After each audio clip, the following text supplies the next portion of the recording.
The DJI Avata 360 is legitimately one of the most fun cameras I have used in a long time.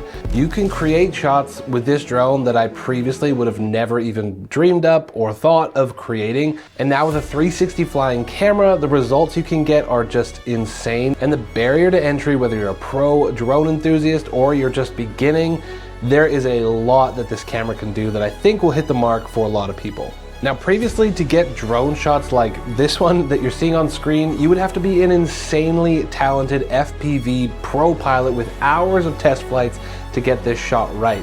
And there's no way I would have flown a drone through my car unless it had a ton of specs like this one does. So the way that DJI has packaged this drone is perfect for people like me who just want to fly, have a good time, and reframe my shots later is, yeah, it's mind-blowingly fun. I was invited by DJI along with a bunch of other talented creators, some of them way better drone pilots than me, to experience this drone. And while I had a ton of fun out there, the weather was a little bit nuts, and so you weren't really able to get the best out of that drone. It was snowing, and the cool thing is it's like very weatherproofed, but with a 360 drone, naturally, you don't want to get rain droplets or snow on the lenses because it will affect the footage. Let's talk quick about the specs that this drone has.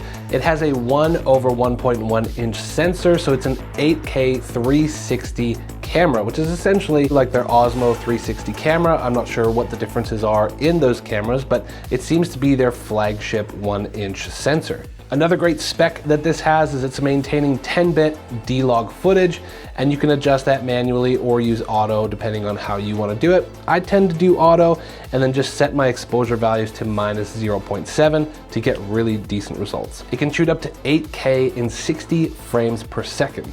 Now what's important to note is that that's not native 8K video. Essentially, it's using 4K on one side of the sensor and 4K on the other, smashing them together. So if you're using that full spherical bulbous type shot, it's technically using the full sensor, but then when you go to export that, it's really only exporting in 4K, which is plenty enough. What's super cool is, of course, you have the option now to use 360 footage, or if you want to use it like a standard drone, you can still crop into that footage, use 4K, and even when you're tightly focusing, you're still exporting at about 1080p, which is more than enough resolution for your average user posting it to social media or even using in larger projects. You can fly the drone in 360 mode, which is what I recommend because it's a ton of fun.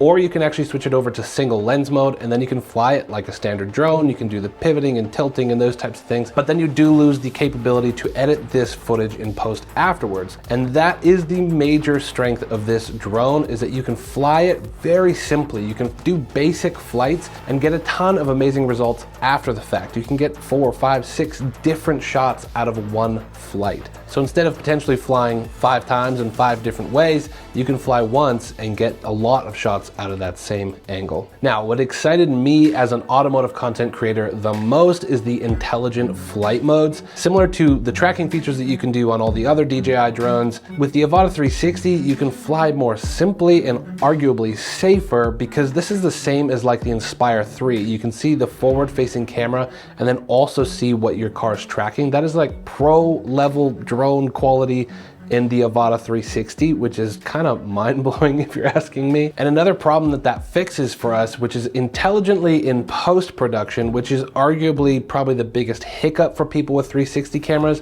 is that you have to now edit this footage in post. But if you track that car, for example, or your subject, the footage, when you bring it into the DJI Studio, actually remembers what you were tracking and keeps that framing. So technically you don't have to do as much editing. And that is a huge perk for me when it takes less time in post-production to get the shot that I want. My favorite mode to use is called free mode. So you track your subject and then you can fly the drone freely, any direction you want, seeing very clearly where you're flying the drone. But in the bottom left-hand corner of your controller, you can see what it's tracking. And like I said, in post-production, when you get to that clip, it's actually just gonna give you the tracked clip of that vehicle. So you can see this quad, I was flying straight and seeing very clearly what I was flying towards, so very, very safe. But the camera, the 360 camera, was tracking the quad. So it makes getting really unique and difficult shots very simple. So what that means for us drone pilots is you can be a beginner drone pilot and you can worry about the flying and the drone will worry about the composition. And then again, if you don't love the composition, you can change it in post-production. Another great perk to the camera capturing everything around it is that now you can do infinity rolls and 360 flips and dives without actually having to do that in the camera. Some of their drones have the ability to pivot the head a little bit, but nothing like this. The camera isn't limited by a physical gimbal anymore, so you can change your perspectives as many times as you want. I think I'm going to attempt something a little silly and try and fly the Avata 360 through my Porsche. I might regret this.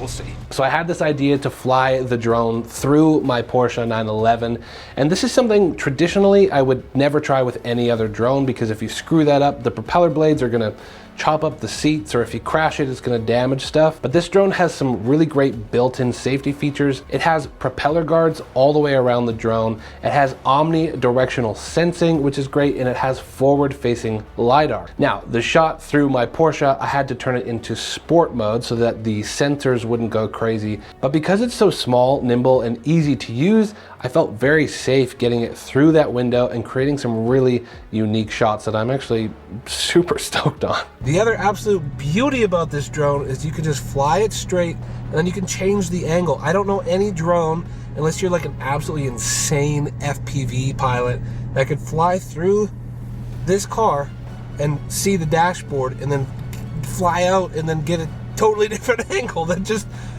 can't happen. I don't think that can happen. I'd be shocked if anyone could do that. Because it has all those safeties built in, it really is a fun drone to fly, and it gives you a lot of peace of mind flying it and flying it through your expensive car. Now, I have to make a strong caveat here, because if you're going to be flying through things or flying close to objects and you have it in sport mode, it takes away all the sensors.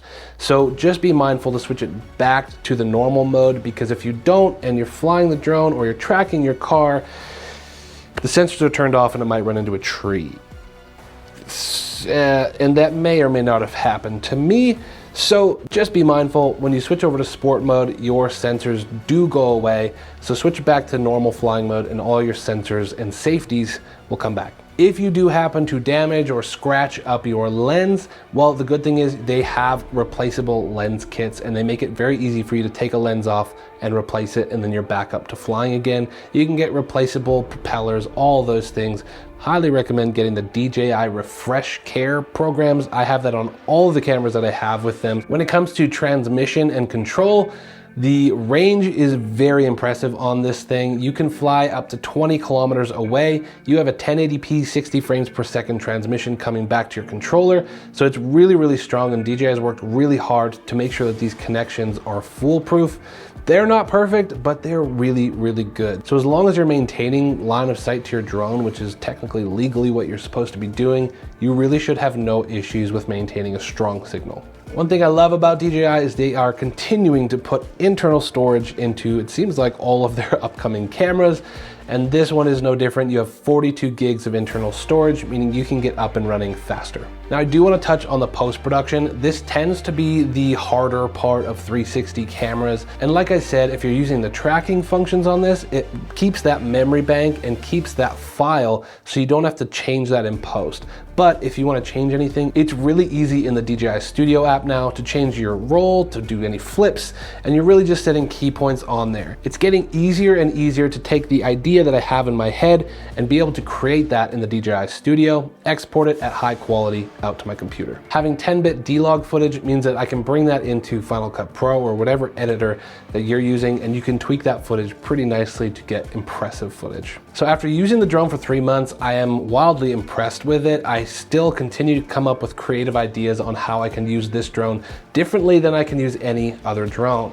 So who's it for? I think it's for content creators, solo filmmakers, people that want to capture their adventures, and it is honestly so much fun to use.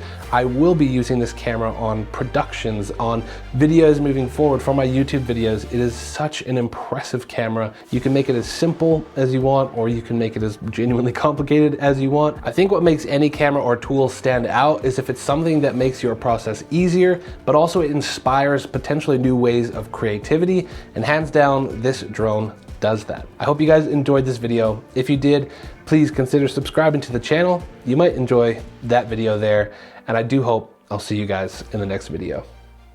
Peace.